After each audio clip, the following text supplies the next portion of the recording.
including possible loss of principal amount invested. And good morning. This is Certified Financial Planner Professional Mike Miller. We are talking money. Of course, we are not talking money unless you give me a call. 877-235-9405 if it's a phone line to give me a call or give me a text.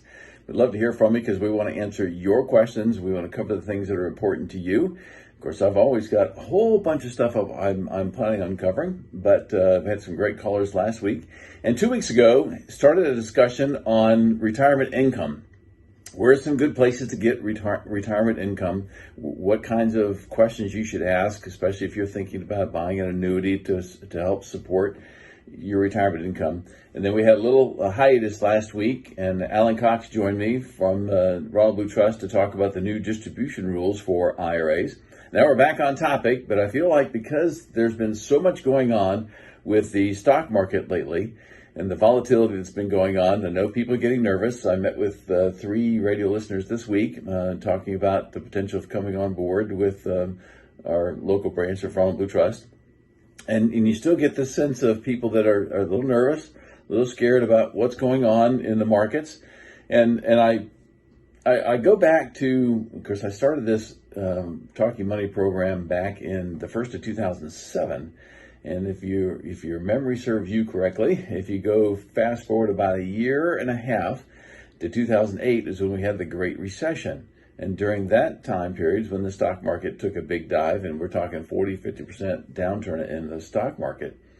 And I had just been doing this program for a few months. And so it's just like, okay, now we've got some interesting things going on in the market. And back then, I remember one of the comments I made several times, because it was a fairly long, drawn-out process, was when I want listeners to tell me when the last time that the market went down like it was going, and of course much worse than it is now, when was it going, when it went down in the past, when it did not get back up to where it was before it started going down? And of course, nobody was responded to that, because there has never been a time that's happened. And another analogy, I think, and this is not to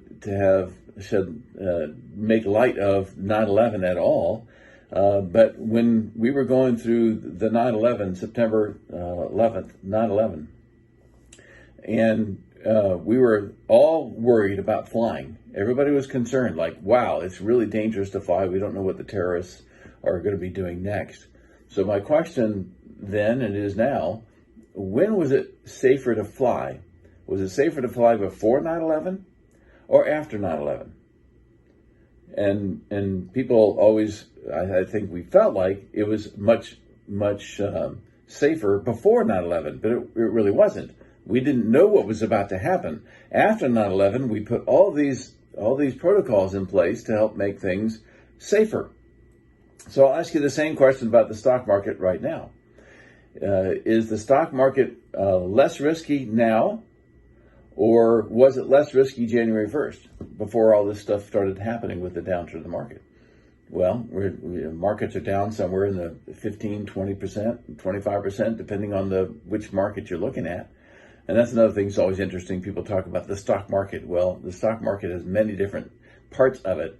And so you're talking about the international market, the emerging markets market, the European market, the Latin market, the U.S. market. There's a lot of different markets, and they all, they go somewhat in tandem with each other. But there's oftentimes when there's a very much a divergence between the returns that those different markets will have. So I would argue, I think very safely, that there's less risk in the market now than there was January 1st. But it feels like you should be panicking or worried about it now, because what are you thinking? Well, it may go down another 10%. It may go down another 20%, which we can't say that it won't do that. But what I can say, and I don't give many guarantees on this program, but I guarantee you there's less risk in the market now than there was January 1st, because the market's down. So we know right now we're buying at a discount. And if you think of buying, we see these closeout sales of department stores, or when different stores go out of business and they have these big signs that say closeout, closing store, here's your big discounts, come on and get it. Although when I go to New York, it seems like the stores that in New York every time you went, the same ones were going out of business. So they had going out of business sales for years. It was just their way of getting you in the door.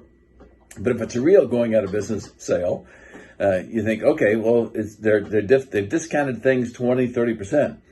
And you could go in there and get that and have a decent deal that you made. But some people don't do it and think, oh, wow, if I just wait a little longer, what I want is going to be down 50% or 70%. Well, then, of course, you go in there and the opportunity is not there anymore. So we don't know what the opportunities are in front of us. All we know is that we have a better price now than we did then. So if you have long-term money, and I'll stress that, it has to be long-term money. It's money that you're not expecting to use for at least 5 years and maybe longer, that now could be a good time to invest that money. Well, there was an article in the Wall Street Journal, and this was the Wall Street Journal on this past Tuesday, and on the front of the business and finance section, there's a headline that says, Buffett buys stocks as markets fall.